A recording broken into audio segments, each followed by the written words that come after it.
నిర్గమకాండము 20వ అధ్యాయము 17వ వచనం చదువుకుంటున్నాము. నీ పొరుగువాని ఇల్లు ఆశింపకూడదు. నీ పొరుగువాని భార్యనైనను, అతని దాసునైనను, అతని దాసినైనను, అతని ఎద్దునైనను, అతని గాడిదనైనను, దేనినైనను ఆశింపకూడదు అని చెప్పెను. ప్రియులారా, ఆశించవద్దు అన్నారు. ఎవరిని ఆశించవద్దు? ఎవరిని ఆశించవద్దు? ఒకటి, ఇల్లు ఆశించవద్దన్నారు. రెండవది, పొరుగువాని భార్యని ఆశించొద్దన్నారు. తర్వాత అతని దాసుని ఆశించొద్దన్నారు, దాసిని ఆశించొద్దన్నారు, ఎద్దును ఆశించొద్దన్నారు, గాడిదని ఆశించొద్దన్నారు. నీ పొరుగువానిదగు దేనిని ఆశించవద్దు అన్నారు. పొరుగువానిదైన దేనిని ఆశించొద్దన్నారు. దేవుడు యావత్ ప్రపంచానికి ఇచ్చినటువంటి 10 ఆజ్ఞలు. ఆశించొద్దు అన్నారు. నీ పొరుగువానిది ఏదైతే ఉందో దానిని ఆశించవద్దు అన్నారు. ఈ రోజున పొరుగువానిది ఆశించే పరిస్థితి లోకంలో ఏమవుతుంది? కొనసాగుతుంది. పొరుగువానిది ఆశించడమే కొనసాగుతుంది. పొరుగువాని భార్యను ఆశించడమే కొనసాగుతుంది. పొరుగువాని దాసిని ఆశించడమే కొనసాగుతుంది. ఇలా ఆశించే మనసు మనుషుల్లోకి వచ్చింది. ఆశ అనేది, ఆశపడడం అనేది పాపము కాదు. కానీ ఆ ఆశలో న్యాయమైనదై ఉండాల, న్యాయం ఉండాల. అది, ఆ ఆశ ఇలాంటిదై ఉండకూడదు. రోమీలకు రాసిన పత్రిక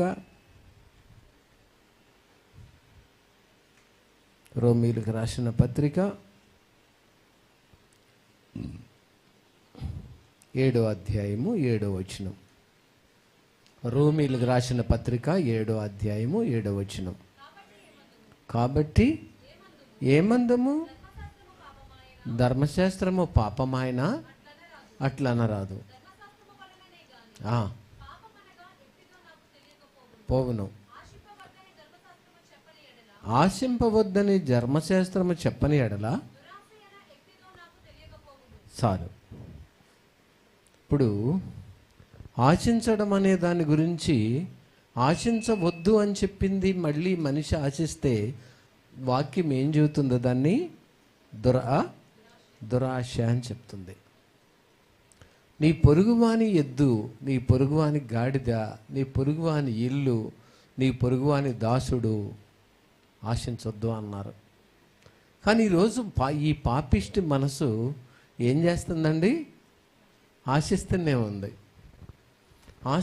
ఉంది. తోటి ఎంప్లాయ్, డిపార్ట్మెంట్, ఎదురెదురు టేబుల్స్. ఆ అమ్మాయి వివాహం అయినారు, ఈయనకి వివాహం అయింది.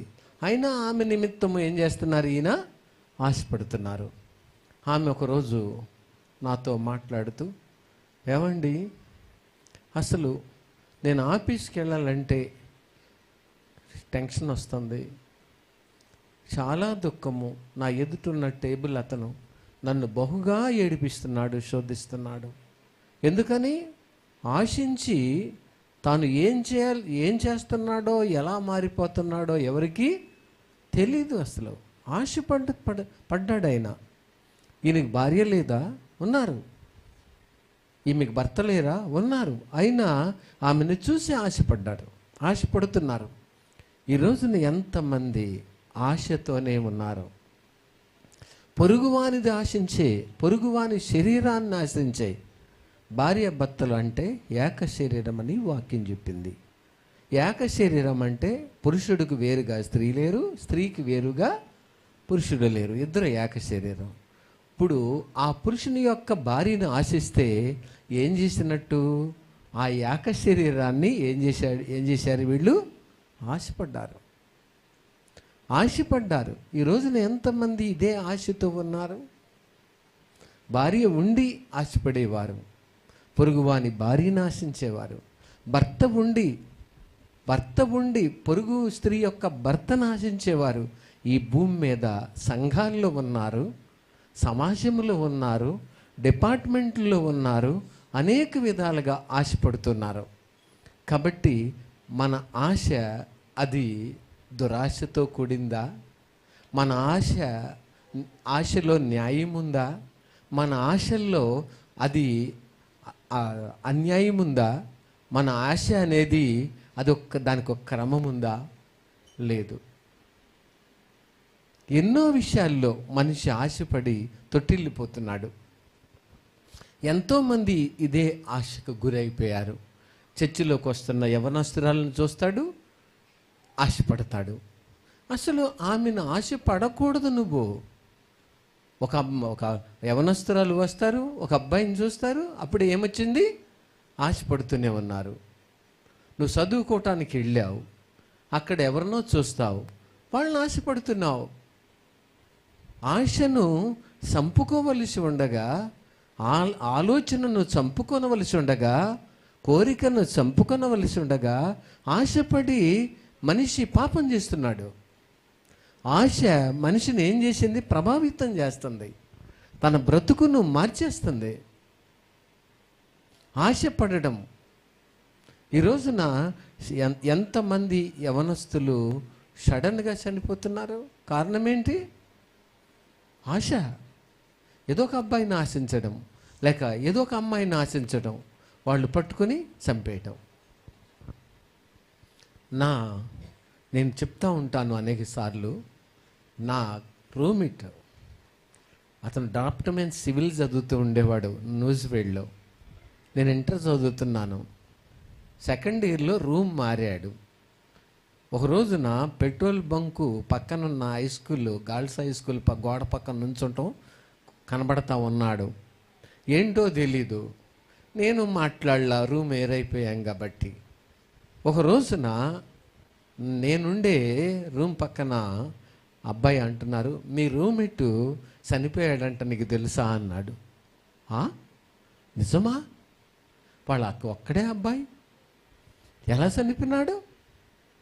అయ్యో, హై స్కూల్లో ఒక అమ్మాయితో ఆయన ప్రేమలో పడ్డాడట.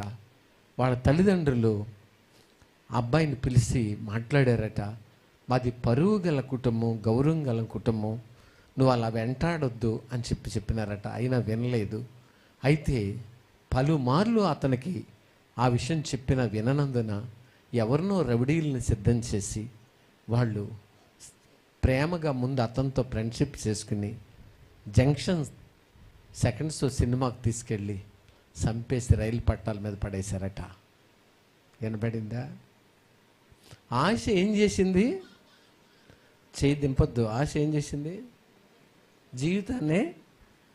నా పక్కలో పండుకున్నాడండి.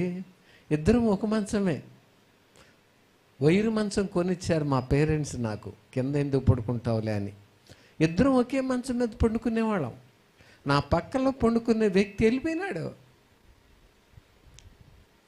అతని ఆశ అతన్ని చంపేసింది. యవనస్తుడా, చర్చిలోకి వచ్చే ఏ వ్యక్తిని నువ్వు ఆశిస్తున్నావు? నీ ఇంటి పక్కన ఉన్న వాళ్ళ విషయంలో ఎవరిని ఆశిస్తున్నావు? ఒక ఫంక్షన్కి వెళ్ళి ఎవరిని ఆశిస్తున్నావు? నీ ఆశ ఎక్కడ పెట్టాలి? కీర్తనల గ్రంథం 42వ అధ్యాయం 1వ వచనం. దుప్పి నీటి వాగుల కొరకు ఆశపడినట్లు దేవా నీ కొరకు నా ప్రాణము. మన ప్రాణం ఎవరి కొరకు ఆశపడాలి? ఎవరి కొరకు? దేవుని కొరకు ఆశపడాలి. దేవుని కొరకు ఆశపడితే అప్పుడు దేవుడు ఏం చేస్తారని చెప్పి రాయబడింది కీర్తనల గ్రంథం 107వ కీర్తన. ఏలయనగా ఆశగల ప్రతి ప్రాణమున ఆయన 9వ వచనం. ఏలయనగా ఆశగల ప్రాణమును. చూసారా? ఆశగల ప్రాణాన్ని ఏం చేసినారు? దేవుడు తృప్తిపరిచారు. పాపమును గూర్చిన ఆశ గల ప్రాణం ఏమైపోయింది? జీవితమే లేకుండా పోయింది. పాపమును గూర్చిన ఆశ, శరీరాశ, శరీరమును గూర్చిన ఆశ, శరీరమును గూర్చిన నేత్రాశ, జీవడమ్మం, కామ, క్రోధ, మద, మత్సరం ఏం చేస్తుంది? మనిషిని ప్రభావితము చేస్తుంది. ఇల్లు వదిలి వెళ్ళిపోయేలాగా చేస్తుంది, భర్తను వదిలి వెళ్ళిపోయేలాగా చేస్తుంది, భార్యను విడుదల వెళ్ళిపోయేలాగా చేస్తుంది, తల్లిదండ్రులను వదిలి వెళ్ళిపోయేలాగా చేస్తుంది. ఏమండి? గౌరవ మర్యాదలను అన్నిటిని విడిచిపెట్టేలాగా చేస్తుంది. వాక్యాన్ని విడిచిపెట్టి వాక్య భయము లేకుండా, దేవుని భయము లేకుండా చేస్తుంది. ఆశ ఏంటండి? ఇంతకీ వచ్చింది ఏంటి మనిషిలో? ఏమండి? ఆశే. ఏ ఆశ? శరీర ఆశ. ఏ ఆశ? నేత్ర ఆశ. మనిషిని ప్రభావితం చేసేసింది. మనిషికి తెలియకుండానే మనిషిని ప్రభావితం చేసి మనిషిని మాయ చేసేస్తుంది, మనిషిని కనబడకుండా చేస్తుంది. నేను విన్నాను, నేను చదివాను న్యూస్ పేపర్లో. అనకాపిల్లట 2 పిల్లలు అమ్మాయికి ఎవరినో ఒక అబ్బాయిని ఆశపడింది. వైజాగ్ వెళ్ళి వాళ్ళు లాడ్జీలో ఉన్నారు కొద్ది రోజులు. ఇటు భర్తను అన్యాయం చేసేసింది, ఆయన అటు భార్యను అన్యాయం చేశాడు, న్యాయం చేశాడు మనకు తెలీదు. కానీ ఒక రోజున మరి ఏమైందో అదే లాడ్జీలో వాళ్ళిద్దరూ పాయిజన్ తీసుకొని చనిపోయినారు. ఎందుకు వీళ్ళు ఆశపడ్డారు? ఎందుకు చచ్చిపోయినారు? ఎందుకు చనిపోయినారు? ఎందుకు ఆశపడ్డారు ఇద్దరు కలిసి? ఏం సాధిద్దామని? ఆ వ్యక్తిలో ఉన్నది, ఆ స్త్రీలో ఉన్నది. నీ భార్యలో ఏ మాంసం ఉందో ఆ స్త్రీలో కూడా అదే మాంసం ఉంది. పురుషులు ఎత్తాలి, స్త్రీలు కాదు. నీ భార్యలో ఏ మాంసం ఉందో ఆ స్త్రీలో కూడా ఏముంది? మాంసం, అదే మాంసం ఉంది, లేదా అదే మాంసం ఉంది, అదే మాంసం. కాబట్టి నీ భర్తలో ఏ మాంసం ఉందో అదే మాంసం ఆ పురుషుల్లో కూడా ఉంది. ఉందా లేదా? స్త్రీలు ఎత్తాలి ఇప్పుడు. మరి ఆశపడ్డారు. వీళ్ళ జీవితం ఎంతవరకు నిలిచింది? మరి ఎందుకు చనిపోయారు? ఎందుకు ప్రాణాలు కోల్పోయారు? భర్తను అన్యాయం చేశారే, పిల్లలకు తల్లి లేకుండా పోయిందే, వాళ్ళ భవిష్యత్తు ఏంటి, వాళ్ళ బ్రతికేంటి? నీ ఆశ ఎంతగా తెగించి వాళ్ళని అన్యాయం చేసేసింది, అనాథులుగా మిగిల్చింది. ఎంతగా అనాథులుగా మిగిల్చేసిందండి. కాబట్టి ఇలా ఆశపడుతుంది ఈ జీవి. మానవ జీవితమే ఏంటి? ఆశ జీవి.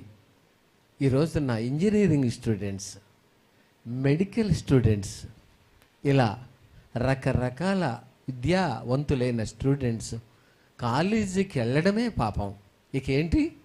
చేపల వేట, పక్షుల వేట, ఇక ఎవరు దొరుకుతారా అని ఏంటి? వేటే. పాలిటెక్నిక్ కాలేజీ స్టూడెంట్స్కి వేటే, లేకపోతే ఇంకేదో కాలేజీ ఫార్మసీ స్టూడెంట్స్ వేటే. ఎవరు దొరుకుతారా? వేట. చర్చిలోకి వెళ్ళాక ఎవరు దొరుకుతారా, నా వైపు ఎవరు చూస్తారా? వేట. వివాహమైన భార్య అక్కడ ఉండొచ్చు, వివాహమైన భర్త ఎవరు చూస్తారో పట్టుకోవడం వేట. ఆశ పడటం అనేది మంచిదే, కానీ ఆ ఆశ పాపము లేనిదై ఉండాలా. నీ ఆశ పాపము లేనిదా బిడ్డ? నువ్వు ఆశించడం తప్పు కాదు, కానీ ఆ మనిషే ఆశాజీవి. ఆశ లేకపోతే మనిషి బతకలేడు. ఆశ ఉండాలి. అది చేయాలి, ఇది చేయాలి, అది చదవాలి, ఇది చదవాలి అనే ఆశ అవసరం.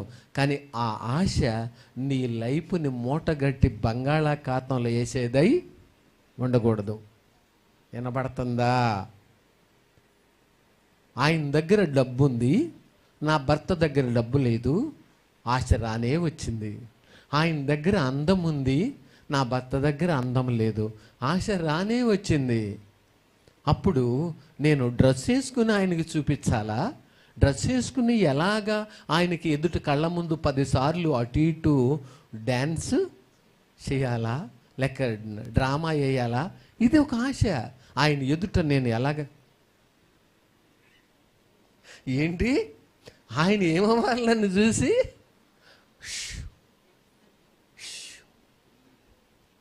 ఇలా అనాలా? ఏమనాలి? నీ నీ వేషము చూసి, నీ నడుము తిప్పు చూసి ఏం చేయాలి అయినా? ఓ, నా భార్య ఎప్పుడు ఇలా నడుము తిప్పలేదు, ఈమె భలే నేర్చుకుందే, ఈవిడ సినిమా టీవీల్లో బాగా తరపీదు పొందినట్టుంది, ఈమె నడుము బాగా తిప్పింది. నా నడుము తిప్పగానే అతను ఏమవ్వాలి? టక్కమనంగా నా వల్ల పడాలి. ఆశపడ్డావా? ఏదో చేయాలని ఆశపడ్డావా? ఏదో చూడాలని ఆశపడుతున్నావా?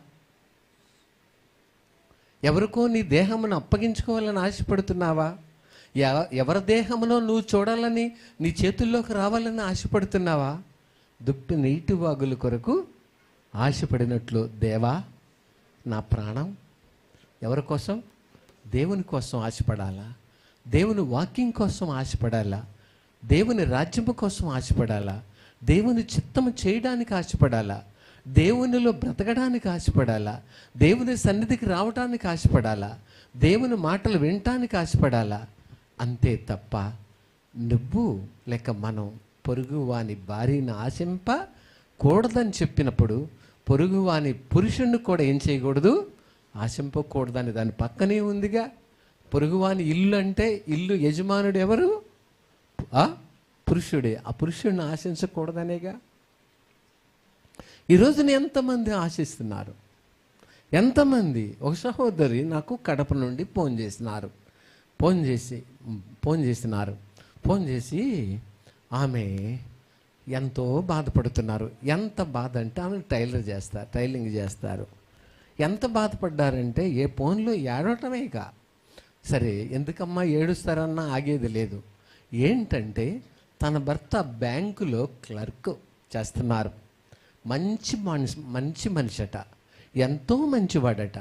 ఈ అమ్మాయికి ఎవరో ఒక అతను తగిలి ఈ అమ్మాయిని ఆశించి నెమ్మదిగా ఈ అమ్మాయిని తనతట్టు తిప్పుకొని ఏం చేశాడంటే తెలిసిన అమ్మాయి చెప్తున్నారు, నా చేత కోర్టులో విడాకులకి అప్లై వేయించి అతనితో నన్ను కలవనీయకుండా, అతనితో మాట్లాడనీయకుండా చేశాడండి.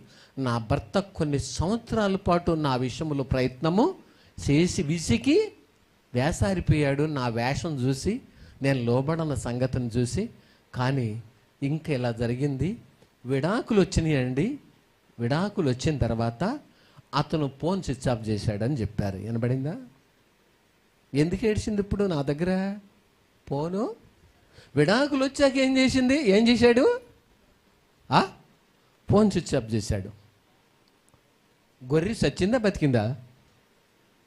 చెప్పాలి మీరు. చచ్చిపోయింది. ఇప్పుడు విడాకులు వచ్చే వరకు ట్రై చేశాడట కొన్ని సంవత్సరాలు. విడాకులు వచ్చాక ఫోన్ స్విచ్ ఆఫ్ చేశాడు. నీ తిక్క అలా ఉండాలి. ఆశపడుతున్నావా? భర్త దుబాయ్ వెళ్ళాడని మరొక వ్యక్తిని ఆశపడుతున్నావా? భార్య దుబాయ్ వెళ్ళిందని నీవు ఎవరినో పక్కన ఉన్న స్త్రీని, నీ కంపెనీలో నీకు దగ్గరలో ఉన్న ఒక స్త్రీని మంచిగా మాట్లాడుతున్నారని ఆశపడుతున్నావా? ఇలా ఆశపడిన నీ జీవితము ఒక రోజున భూమి మీద అపవాదిని నేలకేసి కొట్టి వచ్చు. అపవాది చేతిలోకి వెళ్ళిపోతాం మనం పాపమును ఆశించినప్పుడు. కాబట్టి దేవుని వాక్యం చెప్తుంది, నీ పొరుగువాని ఇల్లు ఆశించొద్దు. ఆశించావో పతనం అయిపోతావు. నీ పొరుగువాని భార్యని ఆశించావో నువ్వు ప్రభావితం అయిపోతావు. నీ జీవితాన్ని నాశనము చేసేసుకుంటావు. జాగ్రత్త. ఎందునికి వెళ్ళావు నువ్వు? అదే పని చూసుకో. అంతే తప్ప ఆశ నీకు వచ్చిందా? ఆ ఆశ దుప్పి నీటి వాగుల కొరకు ఆశపడినట్టు దేవుని విషయంలో ఆశపడు. భక్తి చేయాలని ఆశపడు. సంఘములో నిలిచి ఉండాలని ఆశపడు. సంఘములో స్థిరపడాలని ఆశపడు. సంఘములో బ్రతకాలని ఆశపడు. దేవుని కొరకు నమ్మకంగా జీవించాలని ఆశపడు. దేవుని పరిచర్య చేయాలని ఆశపడు. నీతిమంతుడిగా బ్రతకాలని ఆశపడు. అంతే తప్ప శరీరాన్ని ఆశపడి, అందాన్ని ఆశపడి, నేత్రాశను చూసి ఆశపడి మనల్ని మన కంట్రోల్ తప్పిపోయి అక్రమస్తులం అయిపోయి పిల్లలకు విరుద్ధంగా, భర్తకు విరుద్ధంగా, భార్యకి విరుద్ధంగా, దేవుని వాక్యానికి విరుద్ధంగా, సంఘానికి విరుద్ధంగా పాపము చేయడానికి ఆ ఆశ నడిపించేస్తుంది, ధైర్యంగా నడిపిస్తుంది. అందుకనే దేవుడు చెప్పారు, ఆదికాండం, నేను ముగించబోతున్నాను, ఆదికాండం 20వ అధ్యాయం 7వ వచనం.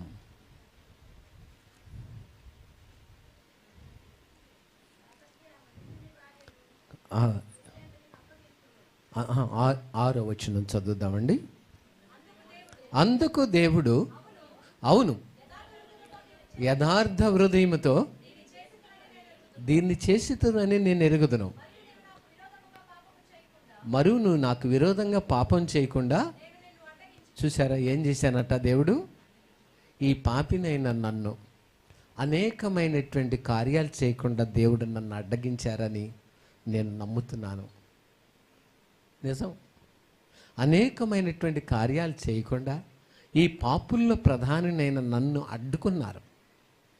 ఎన్నో ఆశలు, ఎన్నో అపవాది వేసే విత్తనాలు, ఆశలు, ఎన్నో రకాలుగా పురికొల్పటం. ఇలా చేస్తే బాగుంటుంది, అలా చేస్తే బాగుంటుంది, ఇలా నడిస్తే బాగుంటుంది అని ఆశలు పెట్టడం, అలాగ పురికొల్పటం.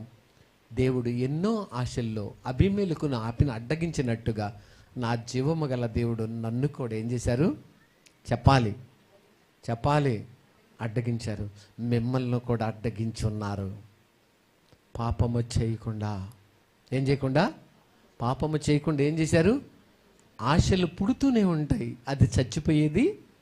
మనిషి ప్రాణం విడిచే వరకు ఏం పుడుద్ది? ఆశలు పుడుతూనే ఉంటాయి.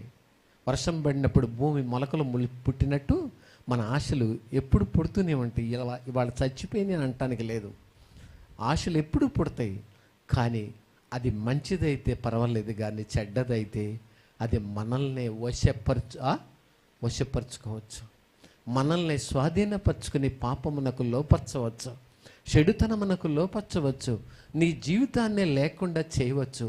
నిన్ను ఒక సమస్యలో పుట్టగా నిన్ను నెమ్మది లేకుండా చేయొచ్చు. నువ్వు నిద్రపోవడం మానేలాగా చేస్తుంది.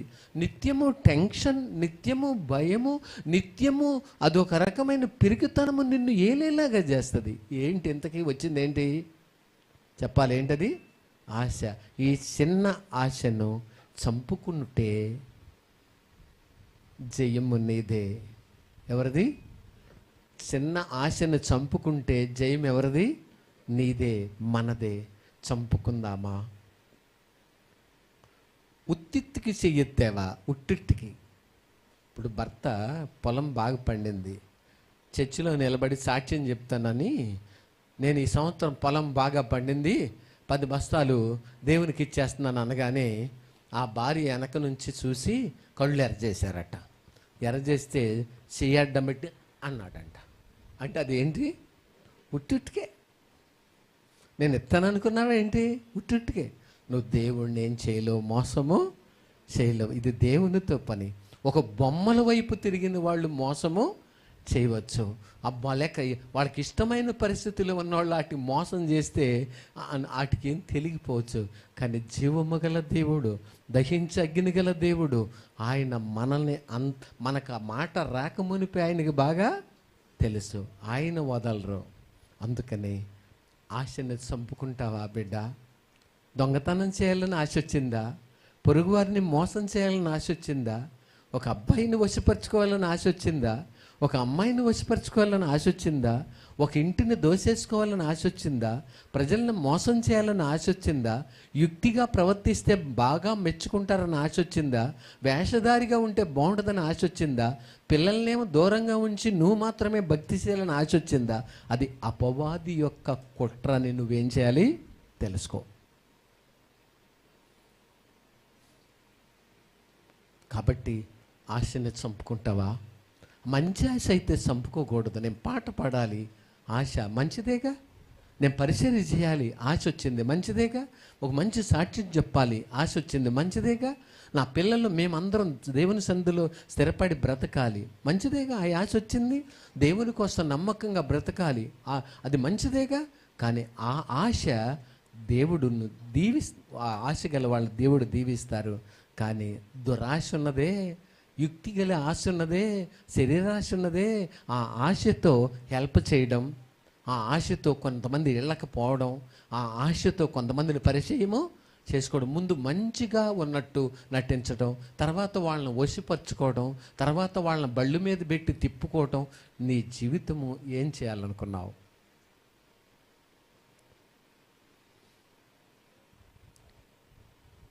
నీవు ఇద్దరు యజమానులకు సేవ చేయలేవు. అది ఎవరో ఒకరై ఉండాలి. ఇద్దరు యజమానులకు నువ్వు సేవ చేయలేవు. కాబట్టి ఆశను చంపుకుంటావా? నువ్వు చంపుకోవటానికి ఇష్టపడినట్టయితే ఆశను చంపుకో. అది ఏ ఆశ అయినా, న్యాయమైన ఆశ అయితే, దుప్పి నీటి వాగుల కొరకు ఆశపడినట్టు నా ప్రాణం నీ కోసం ఆశపడేదైతే దాన్ని చంపాల్సిన పనిలే. అది మనుషుల్ని ఇంకా ఆత్మీయంగా ఎదిగేటట్టు చేస్తుంది. అది మనుషుల్ని దీవెనకు వారసులుగా చేస్తుంది. కానీ పాపముతో కూడిన ఆశ, నీ శరీరాన్ని అపవిత్రపరచుకునే ఆశ, నీ కుటుంబాన్ని నాశనం చేసే ఆశ, నీ మనసును నీ కళ్ళను వ్యభిచారంతో నింపే ఆశ, నిన్ను అనేకులు ఎదుట అవమానపరిచే ఆశను నువ్వు చంపుకో. నీ ఆశను చంపుకోవాలనుకుంటున్నావా, లేక దాన్ని ఇంకా కొనసాగించాలనుకుంటున్నావా? దేవుడు అన్నారు, నీ పొరుగువాని ఇల్లు ఆశించొద్దు, నీ పొరుగువాని భార్యను ఆశించొద్దు, నీ పొరుగువాని దగ్గు దేనిని ఆశించొద్దు.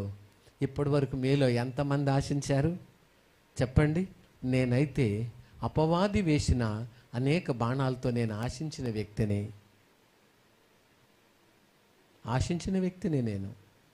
నేను మామూలు మనిషిని కాదు, ఆశించిన వ్యక్తిని. కానీ క్రీస్తు ప్రభు నా తండ్రి నన్ను అనేక విషయాల్లో ఏం చేశారు? అడ్డుకున్నందున ఈ రోజున మీ ఎదుట నిలబెట్టారు ప్రభువారు. నీవు కూడా, నీకెన్ని ఆశలు వచ్చినాయి? ఆశలు రావా?